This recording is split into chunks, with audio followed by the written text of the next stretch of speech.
শোন শোন ওরে মন এ জীবন কতক্ষণ কিছুক্ষণ পরে তোর কাফন দাফন শোন শোন ওরে মন এ জীবন কতক্ষণ কিছুক্ষণ পরে তোর কাফন দাফন মালিকুল মউত হবে হাজিরি এখন দেখো ছেড়ে রূহ উড়ে যাবে রে তখন আহা শোন শোন ওরে মন আহা শোন শোন ওরে মন এ জীবন কতক্ষণ কিছুক্ষণ পরে তোর কাফন দাফন মালিকুল মউত হবে হাজিরি এখন দেখো ছেড়ে রূহ উড়ে যাবে রে তখন আহা শোন শোন ওরে মন এই দুনিয়া ছেড়ে সকলকে চলে যেতে হবে এই দুনিয়াতে কে আমরা মনে করি খালি হাতে এসেছি বাপ আর খালি হাতে চলে যাব অত সহজ খালি হাতে এসেছো বটে খালি হাতে তুমি যাবে লোকের প্রতি অত্যাচার করলে জোর জুলুম করলে লোকের জমির হাল কেটে একটু জমি বাড়িয়ে নিলে আর লোককে কাজ করিয়ে পয়সা দিলে না আর তুমি খালি হাতে যাবে খালি হাতে তো এসেছো কাঁদতে কাঁদতে কিন্তু এই দুনিয়া থেকে যখন চলে যাবে বিদায় নেবে তুমি খালি হাতে যাবে না সেই হাত আমরা দেখতে পাবো না হাতে ভর্তি করে কি নিয়ে যাবে কবি ছন্দের মাধ্যমে সেই সম্পর্কে লিখছে দেখো মায়া ভরা এই দুনিয়াতে কে ছিল চিরকাল হায়াতে কে ছিল চিরকাল হায়াতে নবী হোক আর বাদশা উজির বিদায় নিয়েছে খালি হাতে সব বিদায় নিয়েছে খালি হাতে নেকি গুনাহ আর পাওনা দেনা নেকি গুনাহ আর পাওনা দেনা নেকি গুনাহ আর পাওনা দেনা যাবে শুধু তোমার সাথে কবরে আধারে ঘুমাবি যখন মুনকার নেকির এসে ডাকবে তখন সওয়াল হবে তোর কঠোর এমন খাড়া হয়ে যাবে তোর মরাগার লোক আহা শোন শোন ওরে মন আহা শোন শোন ওরে মন জান্নাতে যাবে সূরা কাহফের মধ্যে আসহাবে কাহফের ঘটনা আল্লাহ পাক রব্বুল আলামিন উল্লেখ করেছেন তাফসীরকারীদের মধ্যে মতভেদ রয়েছে কোন তাফসীরের মধ্যে তাফসীরকারীরা লিখেছেন যে 7 জন সেখানে আসহাবে কাহফের লোক ছিল কেউ কেউ আবার 6 জনকে উল্লেখ করেছেন কবি একটাকে নির্ধারিত করে লিখছে দেখুন অতি মূল্যবান কথায় কোন কুকুর জান্নাতে যাবে যদি কুকুর না পাক হয় তাহলে কিভাবে যেতে পারে সেই সম্পর্কে আর কি লিখছে দেখুন আসহাবে কাহফের ঘটনা কেহ জানে আবার কেহ জানে না কেহ জানে আবার কেহ জানে না আধার পাহাড়ের একটি গুহায় 6 জন মানুষ আজ জ্যান্ত ঘুমায় 6 জন মানুষ আজ জ্যান্ত ঘুমায় তাদের ছিল এক পোষা কুকুর সে দিত পাহারা রাত দুপুর দিত পাহারা রাত দুপুর তারা আছে হায়াতে এই দুনিয়াতে তারা আছে হায়াতে এই দুনিয়াতে ঘুম ভাঙবে তাদের কিয়ামতে নির্জন নিঝুম নিরালা গুহায় 6 জন একসাথে আরামে ঘুমায় ওয়াদা করেছে খোদা দয়াময় কুকুর সাথে জান্নাতে তারা যাবে নিশ্চয় আহা শোন শোন ওরে মন আহা শোন শোন ওরে মন এ জীবন কতক্ষণ কিছুক্ষণ পরে তোর কাফন দাফন মালিকুল মউত হবে হাজিরি এখন দেখো ছেড়ে রূহ উড়ে যাবে রে তখন আহা শোন শোন ওরে মন ঈসা আলাইহিস সালাম দুনিয়াতে আসবে আল্লাহ আবার পাঠাবে আমার নবীর উম্মত করে তিনি নবী হয়ে আসবেন না আমার নবীর উম্মত করে আল্লাহ তাআলা এই দুনিয়ার মধ্যে পাঠাবে ঈসা নবী কোথায় এসে নামবেন তার হাতে কি থাকবে সবাই মুসলমান হবে কবি ছন্দের মাধ্যমে সেই সম্পর্কে আরো কি লিখছে দেখুন চৌটা আকাশে ঈসা নবী হায়াতে আছেন তিনি জানি সবই হায়াতে আছেন তিনি জানি সবই আসবেন তিনি আবার এই ধরাতে কোথায় আসবেন নামবেন মসজিদে আকসাতে নামবেন মসজিদে আকসাতে করবেন তিনি ইসলাম প্রচার শেষ হবে বেদিনদের অত্যাচার শেষ হবে বেদিনদের অত্যাচার না তীর থাকবে না থাকবে তলোয়ার কি থাকবে না তীর থাকবে না থাকবে তলোয়ার না তীর থাকবে না থাকবে তলোয়ার কোরআন হবে তার হাতে আর কোরআন হবে তার হাতে আর হিন্দু ইহুদি বৌদ্ধ খ্রিস্টান দলে দলে হয়ে যাবে মুসলমান আল্লাহ দেবে তার এত সম্মান নবীজির পাশে হবে তার কবরস্থান আহা শোন শোন ওরে মন ওরে শোন শোন ওরে মন এ জীবন কতক্ষণ কিছুক্ষণ পরে তোর কাফন দাফন মালিকুল মউত হবে হাজির এখন দেহ ছেড়ে রূহ উড়ে যাবে রে তখন আহা শোন শোন ওরে মন আহা শোন শোন ওরে মন ওরে শোন শোন ওরে মন নারে তাকবীর নারে তাকবীর নারে তাকবীর ঠিক আছে না বাপ বড় লোক তো বাপ মাল লোক তো নেই আমার সাথে ওই গজলটা একা তো মানায় না কেন ওটা ঝগড়ার গজল ও বলবে মা বড় মা বেশি সম্মান আর আরেকটি গজল আমার তরফ থেকে শোনাই আমার নবী দো জাহানের বাদশা হুজুর আকরাম সাল্লাল্লাহু আলাইহি ওয়াসাল্লাম তার শানে আমার নবী পাক ধরনীর বুকে যেদিন তাশরীফ আনেন আমার নবী পাক যখন ধরনীর বুকে তাশরীফ আনেন মা আমিনার ঘরে মা আমিনা আল্লাহর রাসূল দো জাহানের বাদশা তার আম্মা জান সম্পর্কে এই দুনিয়াতে কি লিখছে দেখুন আমার নবী ধরনীর বুকে যখন আসলেন আমার নবীর মতো আর কেউ ছিল না হয়নি হবে না আসেনি আসবে না মা আমিনা দেখে এত সুন্দর ফুটফুটে বাচ্চা দেখে চিন্তা করে এত সুন্দর বাচ্চা আর মা আমিনার ঘরে তেমন কিছু নেই এবং সুন্দর বেড বিছানাও নেই মা আমিনা গরীব মানুষ দুনিয়াতে কিন্তু এই দুনিয়াতে আমার নবীকে মা আমিনার ঘরেতে পাঠালেন এবং মা আমিনা কি বলে আমার নবীকে কোলে করে নিয়ে লিখছে দেখো নূরের দোলায় আর হুরের বেলায়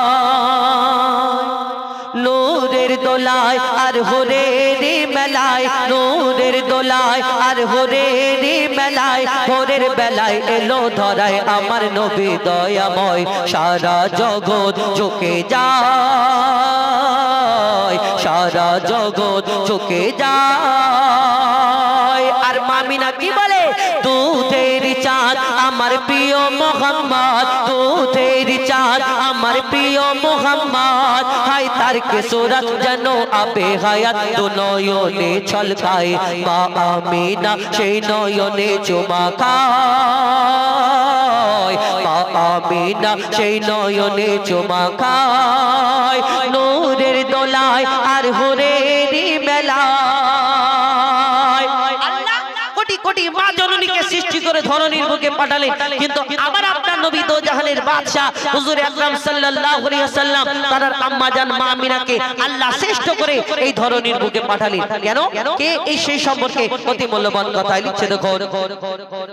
স্বর্গরানী মা জননী আমিনা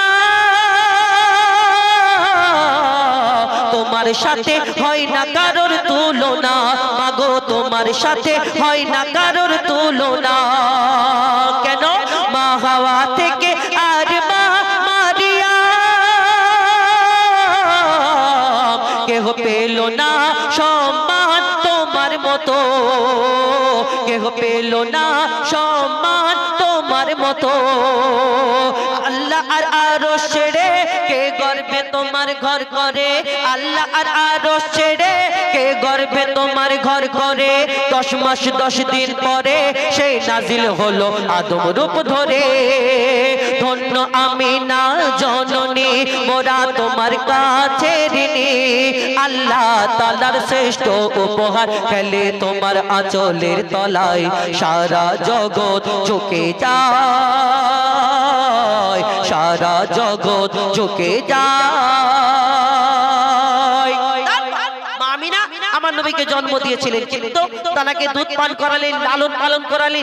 করলেন মা হালিমা এই দুনিয়াতে আর যখন নবী মুহাম্মদ সাল্লাল্লাহু আলাইহি ওয়াসাল্লাম দুনিয়াতে প্রচার হয়ে গেল মুহাম্মদ আর এই দুনিয়ার শেষ নবী আর মা হালিমা দুধ পান করিয়েছে এই মুহাম্মদ সাল্লাল্লাহু আলাইহি ওয়াসাল্লামকে আর মা আমিনা মা হালিমা দুধ পান করিয়েছে মা হালিমার বুকের দুধ খেয়ে আমার নবী বড় হয়েছে যখন এইটা প্রচার হলো এবং সবাই জানতে পারলো তখন মা হালিমার ঘরের আশেপাশের লোকজনরা বলে বলো হালিমা তোমার কাছে দুধ পান করেছে, তোমার কাছে বড় হয়েছে। আর শিশু মোহাম্মদ যখন তোমার কাছে ছিল কি করতো, কি কেমন ছিল, কি বলতো, যখন এই প্রশ্ন করে মা হালিমা কি উত্তর দেয় কবি ছন্দের মাধ্যমে আরো কি লিখছে দেখো। মা হালিমা হাই কি তোমার কিসমত, তোমার বুকে দুধ পিয়েছে মোহাম্মদ, মাগো তোমার বুকে দুধ পিয়েছে মোহাম্মদ। কেমন ছিল বলো, কেমন ছিল বলো শিশু নবী করিম, তুমি লালন পালন করতে তাকে রাত দিন, মাগো লালন পালন করতে তাকে রাত দিন। তখন মা হালিমা বলছে তাকে জমজমেতে ধুইয়ে গা চুমে নিতাম যখন পা, জমজমেতে ধুইয়ে গা চুমে নিতাম যখন পা, সে আদর করে আমায় ধরে মধুর সুরে ডাকতো মা, ও তার নূরেরই বদন যেন নরম মাখন, আর মেশক আতর মাখা যেন সারা বদনময়, সারা জগৎ ঝুঁকে যায়, সারা জগৎ ঝুঁকে যায়।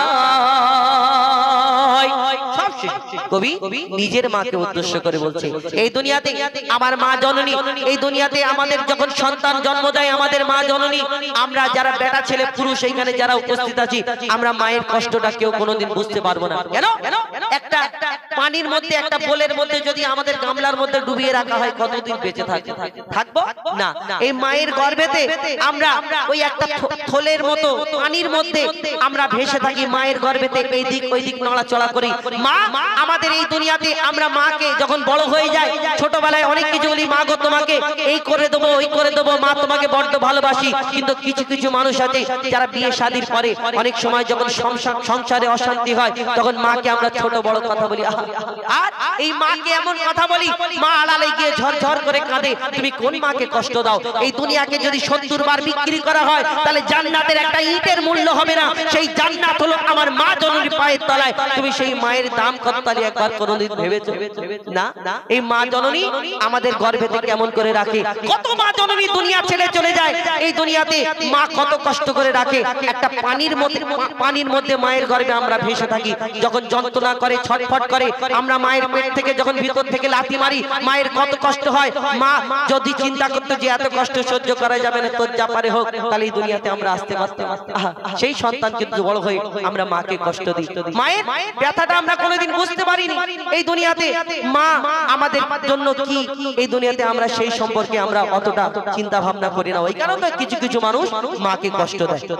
দেখবেন একটা সন্তান জন্মগ্রহণ করার সময় যদি সিরিয়াস পেশেন্ট সিরিয়াস হয়ে যায় আর ঘরের লোককে, সংসার ফ্যামিলি লোককে যদি বলে হয় মা বাঁচবে নালে বাচ্চা বাঁচবে, তখন ঘরের লোকজন বলে ওই মাটাকে বাঁচিয়ে নাও, বাচ্চা আল্লাহ চাইলে পরে হবে, বলে না? কিন্তু মাকে যদি বলে আগো মা জননী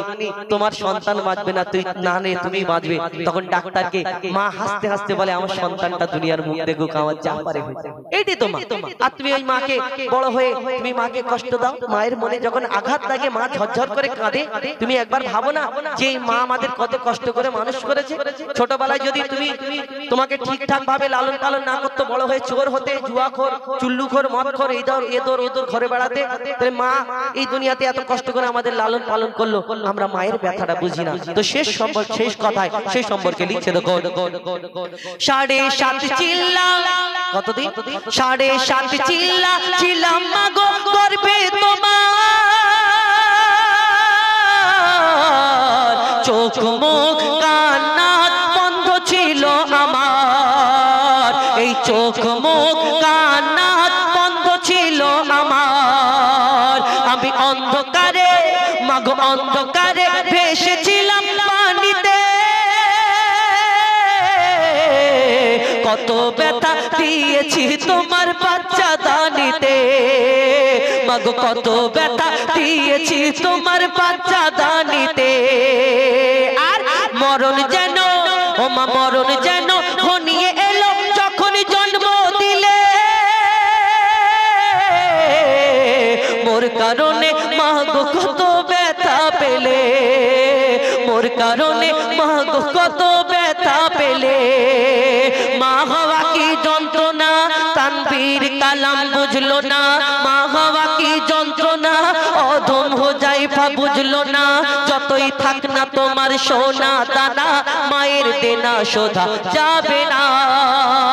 কেন ও তোর মায়ের চোখেরই পানি জমজমের থেকেও দামি ও তোর মায়ের চোখেরই পানি জমজমের থেকেও দামি সন্তানের তরে যদি মায়ের অশ্রু ঝরে খোদার আরশ কেঁপে যায় সারা জগৎ ঝুঁকে যায় সারা জগৎ ঝুঁকে যায়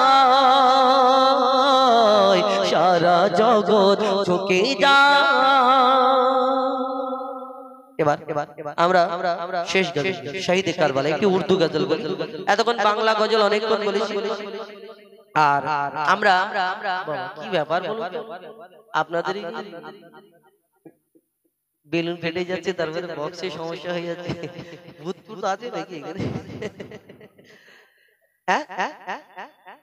এখন আমরা একটি উর্দু গজল বলি শহীদে কারবালা নাকি